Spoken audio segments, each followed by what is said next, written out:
Hello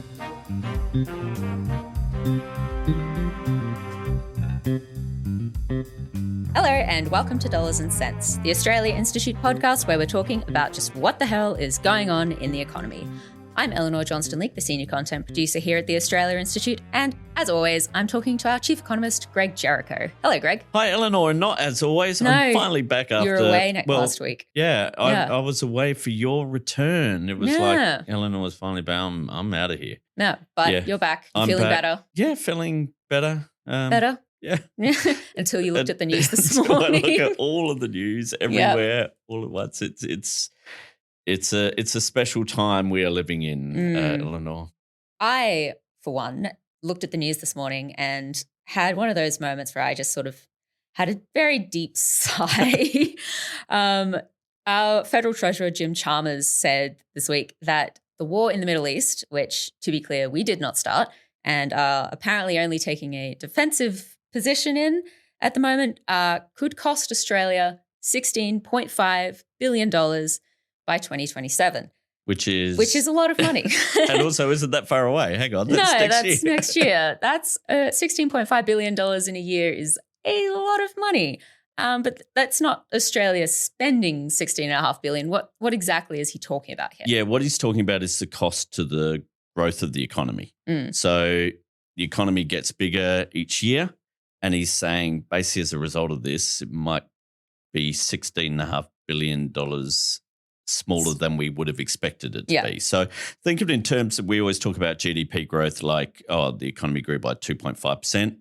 He's basically saying that's going to kind of hit the economy by about half a percentage point. So instead of 2.5% growth, we get 2% growth. Now, that ain't nothing. No. That's a pretty big hit, especially when, as I always say when we're talking about GDP, the reason why we care about GDP is if we've got a slower economic growth, slower GDP, that kind of affects employment.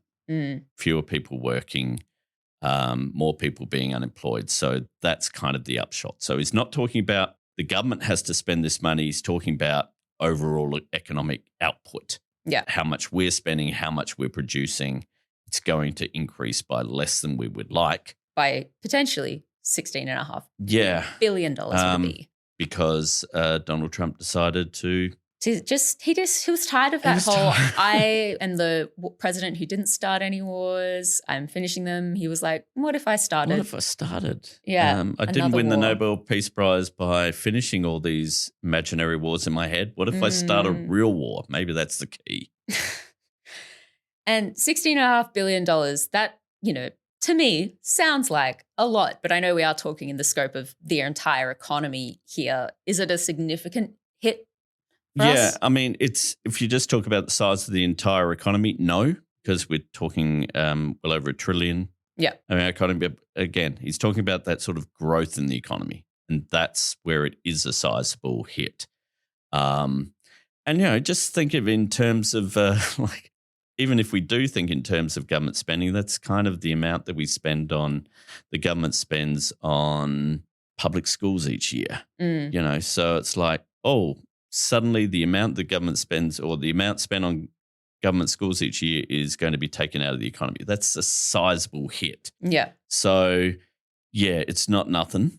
Doesn't mean recession yet, but even within Chalmers' sort of speech that he's talking about, it's like this is kind of an optimistic view of things. It's not... 16.5 is an optimistic view. Yeah, it's kind of like this is a fairly conservative kind of estimate. Yikes. And hope that hope the war doesn't keep going, because if it keeps going, oil prices keep going up, then we're really talking bad things.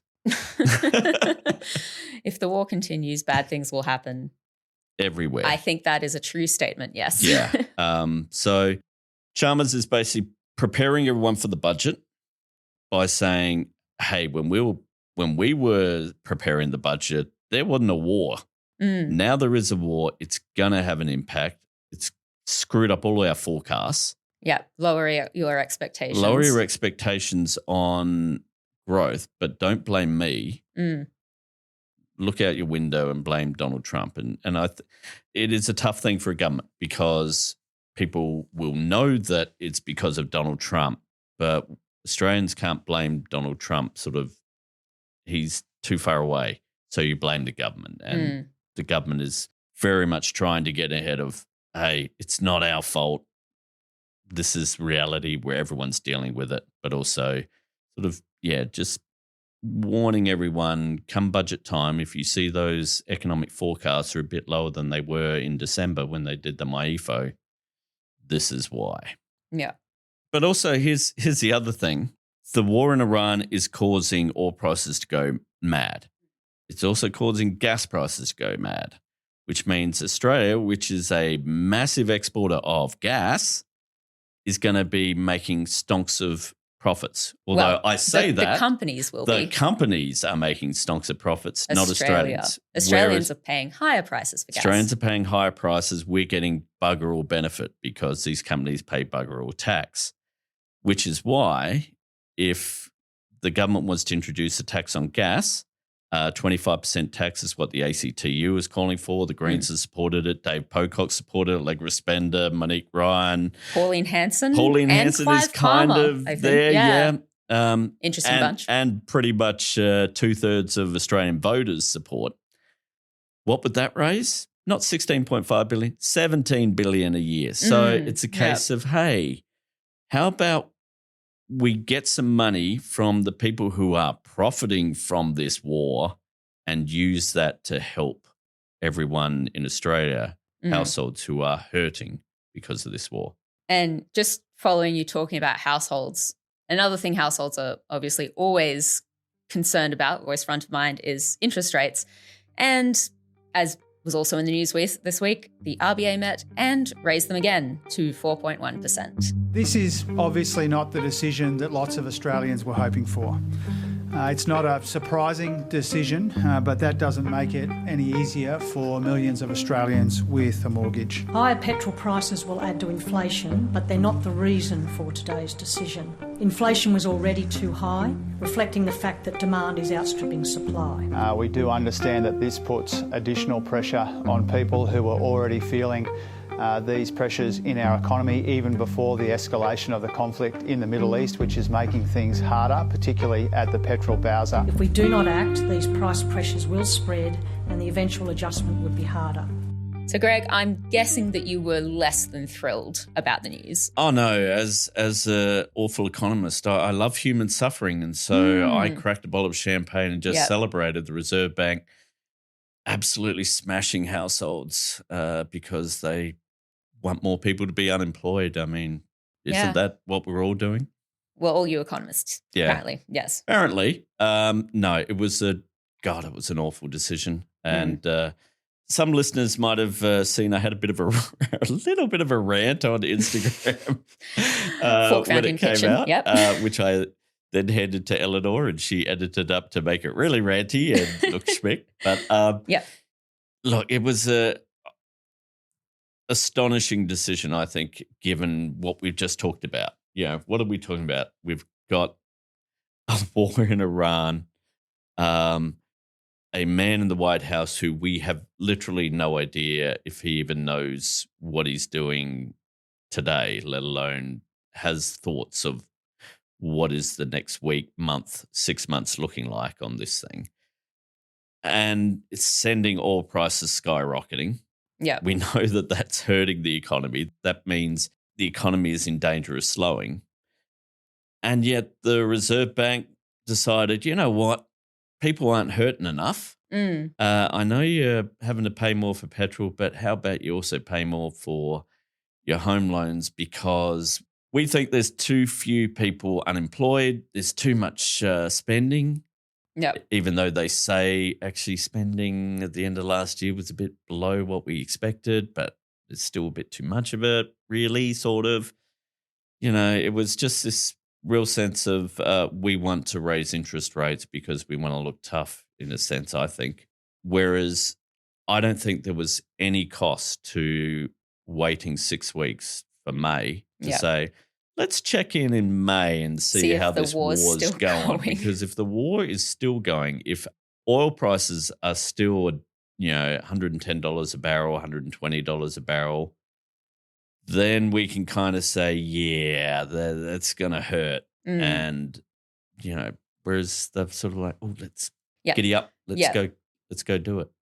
In the RBA statement about the rate increase, they mentioned capacity pressures or capacity constraints that existed before the war in the Middle East. Can you just explain what that means? Really, when they're talking about capacity constraints, what they're essentially saying is there's not enough labour to do the work, essentially. Not enough people working? Yeah, no, not enough people to do all the work that wants to be done by businesses. But they also want unemployment to rise? Yeah, because what they're basically saying is there's too much activity. Businesses want to do too much stuff. We're spending too much that there isn't enough stuff to sell, and there are capacity constraints. What they talk about, like a prime example of capacity constraints is that is often thrown up is you need to get an electrician in and you ring up for an electrician. He says, yeah, I can do it in 2 weeks' time. Yeah. And you're like, what? I need it now. Yeah, I need it now. And that's the capacity constraint because there's too few electricians to do all the work. And so as a result, electricians supposedly could charge more because there's a huge demand for their work. Now, that's kind of what the Reserve Bank's talking about, except in a big macro sense. Yeah. Except the problem is they said that, and then in the next sentence they're saying, but household spending was actually a bit lower than we kind of expected at the latter half of last year. So it's like, okay, that doesn't sound like a capacity constraint.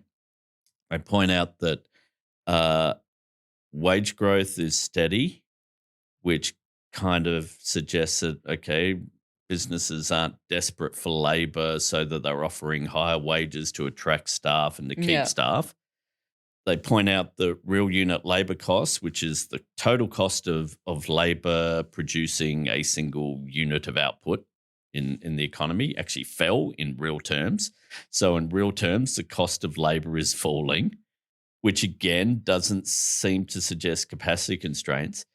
And the only thing they really pointed to was that business investment in the latter half of 2025 was above expectations. But as listeners will know, what was the big driver of investment in the latter half of 2025? It was investment in data centers, which, it's not a labor-heavy kind of thing. So it's this, they talked about capacity constraints. I'm like, yeah, but where's your evidence for these things? Yeah. We also know that the vote to raise interest rates was split 5-4. What does that tell us at the moment about where the RBA is at? Yeah, it's interesting because we used to not know the votes. It just always used to come out and say, this is the decision. This is the result. We had no idea. Yep. And one of the things that came out of the review of the Reserve Bank back in 2022-23 was, hey, let us know the votes so we kind of get a sense. Yeah. Now, Michelle Bullock said afterwards that it was basically a split between do we raise it now or do we raise it kind of in May? Yeah. So it wasn't a case of them saying, no, let's not raise it all. Now, again, that's her, we don't know for sure, but that's kind of her spin on it. It does suggest to me, at least there are 4 people in the board who have some common sense. Yeah, if only one of them. If only one. I mean, the problem is there are, as I say, 9 people on the board. 2 of them are the governor of the Reserve Bank and the deputy governor of the Reserve Bank. They definitely voted for a rate rise. Yeah. Which leaves 3 of the other 7 voting for it. So a majority of the non-RBA appointed or non-RBA staff members actually voted to not raise it. Now, that kind of brings with it what does that mean? But if you look at what the market is suggesting, they're still suggesting probably we're going to have another rate rise in May. Another one. Yeah, better than 50% chance of that, which ain't great. No. So, but as I say, who the hell knows by May? I'm not sure if that will be the case if, the war's still going. Everyone's kind of just throwing darts at a board at this moment, I think. Yeah, that's kind of what seems like it's happening in the Middle East as well. Yeah. Yeah. Going back to petrol prices, price of oil, that's not something that raising interest rates is going to change. No, oddly, the price of oil has gone up after the rate rise. I'm shocked that all the oil traders around the world didn't look. Oh, Michelle Bullock's told us we need to calm down. No, at the very tiny margin, it affects a little bit the price we pay because of the exchange rate. Interest rates affect exchange rates, but not a lot. No. Certainly not when you're seeing prices almost double. You know, we're talking bugger all on the exchange rate. So, no, it doesn't have an effect. But one of the key things is that petrol prices kind of do act a bit like interest rates. You said that in your little rant on Instagram. Yeah. And I found it really interesting. Because why do they raise interest rates? They raise interest rates because you can't avoid paying your mortgage. You can't ring up your bank and say, hey, I'm good this month. I don't really feel like buying it, paying for my mortgage this month. It's a bit too expensive. But if you put on a sale next month, I'll come into the bank and pay it.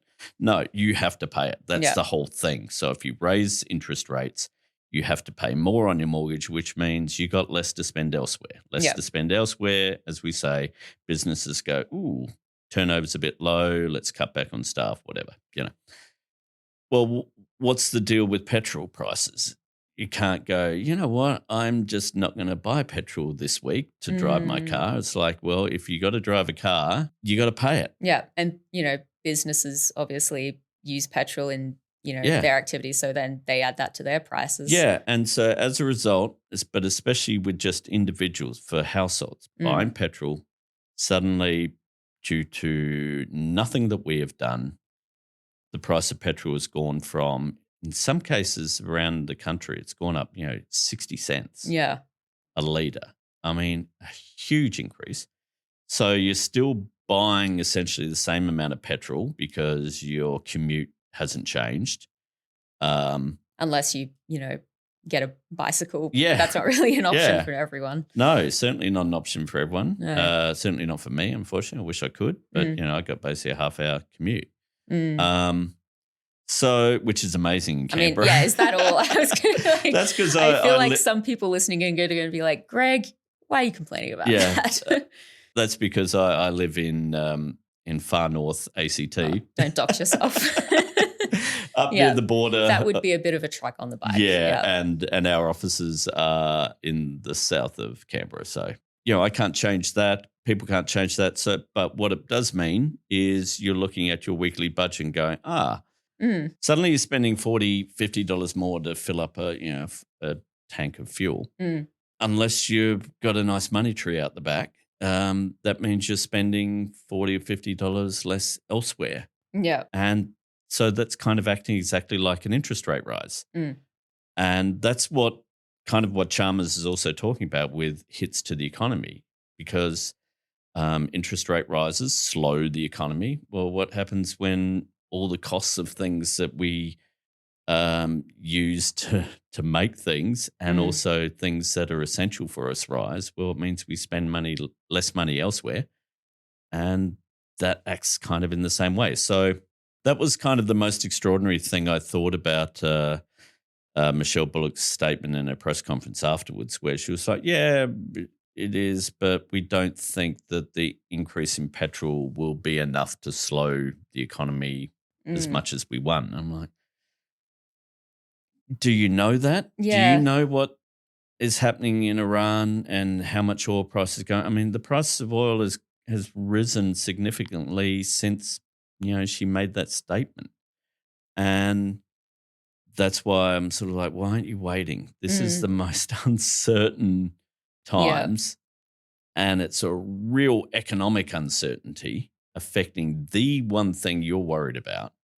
And instead they're like, no, let's just carry on as though we got to clamp down on things because there was a lot of data centers built at the end of last year and investment was up. It's like, geez, In her presser afterwards, Michelle Bullock did warn about the potential of going into recession? We don't want to have a recession, but if it's hard to get inflation down, then, we're going to have to deal with that, possibly. But then Chalmers also said in his statement that there's potential for inflation to go up above 5%. I mean, it's just either way, it seems like things are just going to be bad. I really disliked what Michelle Bullock said about that because, she was asked about sort of a recession. Would a recession be needed? And I think this came off the back of there was some reporting in the Financial Review on Tuesday morning where economists were like, we need an economic slowdown to kill inflation. It's like, Jesus. You bloody ghouls, again, saying we need other people to lose their jobs and other people to find it hard to get work so that... And other people to spend less money. Yeah. Yeah. And her response was, we need to raise interest rates now because if we don't, inflation might get stuck above 3% and we might really have to do whatever we can to get it down. And that was kind of in response to, are you prepared to send us into a recession? It's like, what a terrible justification of your thing. Oh, we have to do this now, otherwise I'll have to send you into a recession later on. It's like, what are you talking about? We've got inflation at 3.8% right now. Now, this is before any impacts of oil. And again, oil prices sending inflation up has got nothing to do with what the Reserve Bank can do about it. Yeah. Because the Reserve Bank can do nothing. The Reserve Bank is not going to affect supply shocks. Yeah. So we've got inflation at 3.8%. Okay, the ceiling is 3%. And it's stayed steady at 3.8% in the most recent figures. So it's not accelerating, it's not going up. Yeah, it's higher than they want, but what the hell are you doing talking about a recession? We'll need a recession if we, to get it below 3%.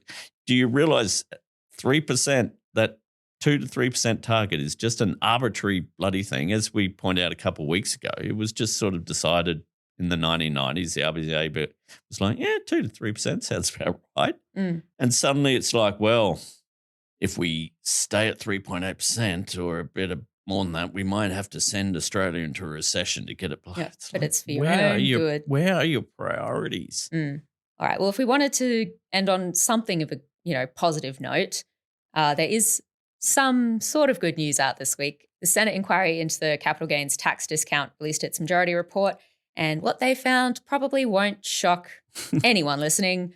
What did they find, Greg? For listeners, remember this was initiated by the Greens. They had a look into the operations of the capital gains tax discount, and we certainly put in a submission. Matt Grudenoff actually appeared, so I was meant to sit next to him, but I piked out and went to another thing, bashing universities. But that's by the by. They found capital gains tax discount distorts the housing market. Oh, really? How so? Oh, well, it provides incentives to investors to bid higher on prices. Interesting. Also found that it's really inequitable.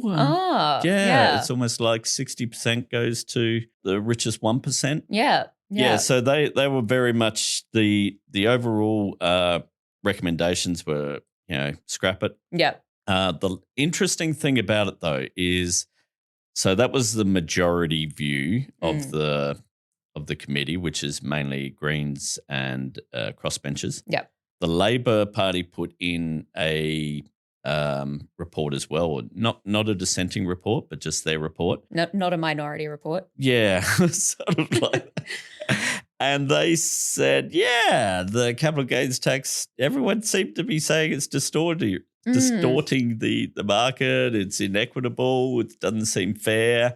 Oh, look at all these great things that we've done on housing already, but also, hey, we're looking into tax as part of our agenda. And so they didn't recommend anything, but kind of gave a real signal of, we kind of agree with everything you've said here. Yeah. The Liberal Party, led by Senator Andrew Bragg, who was on the committee, put in a dissenting report, which was just hilarious reading. Their big thing was, capital gains tax isn't distorting the housing market. The problem with housing affordability is supply. We need more supply. And then it made a point of the capital gains tax discount is working exactly as expected and it's helping incentivize supply. I'm like, hang on a second. That doesn't make sense.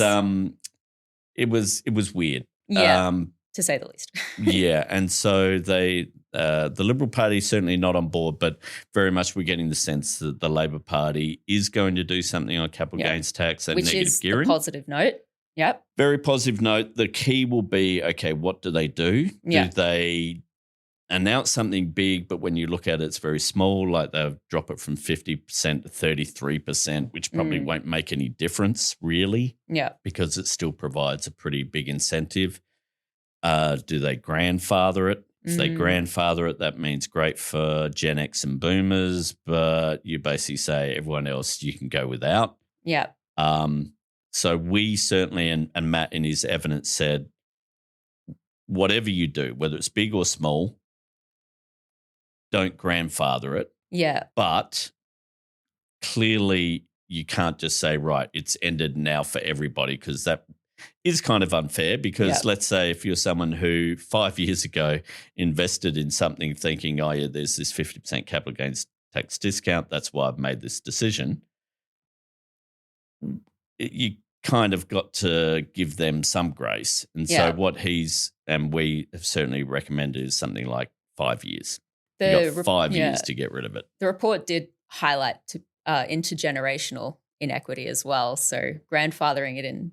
Yeah, yeah. So if you give people, let's say 5 years, that means you can actually make an investment decision based on, okay, I want to sell it so I can get my 50% tax discount, or I decide that actually, you know what, no, I'm going to keep my investment property and I'll deal with whatever the new thing is. And I think that's a fair way of going about it. But again, who knows what the government will do. Yeah.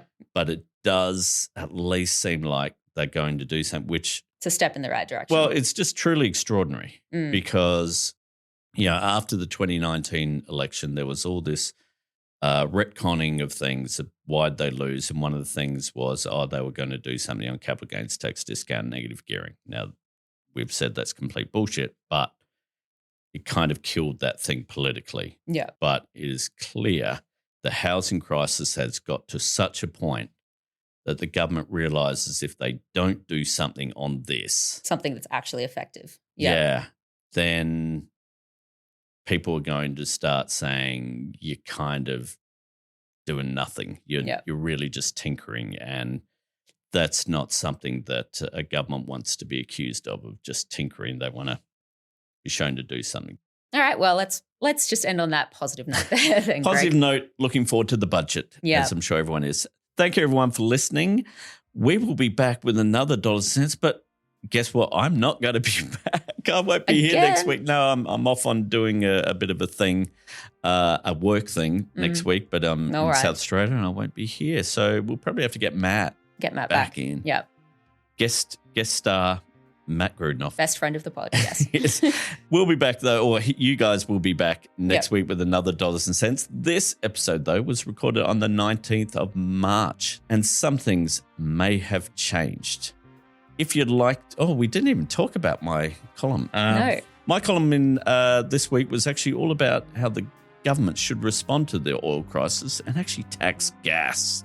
If you want to read all about that and see all the great graphs about how oil prices are just killing us, head on over to the Guardian Australia site and read it there. But for everything else, how about you check out thepoint.com.au, which has got so much information on everything, including CGT, including interest rates, and even some rants by me and others at the Institute. Music, as always, from Blue Dot Sessions. Everyone, have a great week.